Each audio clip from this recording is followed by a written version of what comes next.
Ma'am அதே மாதிரி ஒரு மாசத்துல வந்து இத்தனை கிலோ தான் கம்மி பண்றது சரி அப்படின்னு இருக்கா? 100%.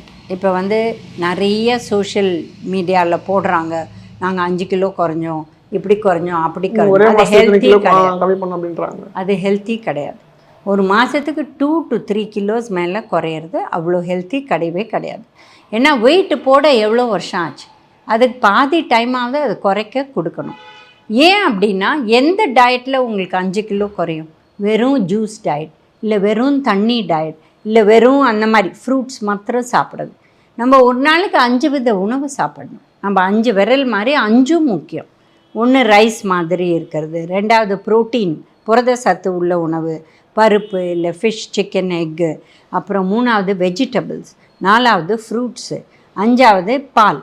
ஸோ இது 5மே டெய்லி வேணும். இதை விட்டுட்டு நம்ம டெய்லியே வெறும் ஃப்ரூட்ஸ் சாப்பிட்டோம்னா டெஃபிஷியன்சி வந்துடும். இப்போ ரீசெண்டாக ஒரு 2 மாதம் முன்னாடி ஒரு குழந்தை யாரையோ பார்த்துட்டு வெறும் தண்ணி தான் குடிப்பேன் குடித்து அது பெரிய ஒரு ட்ராஜடியே ஆயிடுச்சு. ஸோ இதெல்லாம் ஃபாலோ பண்ணாதீங்க.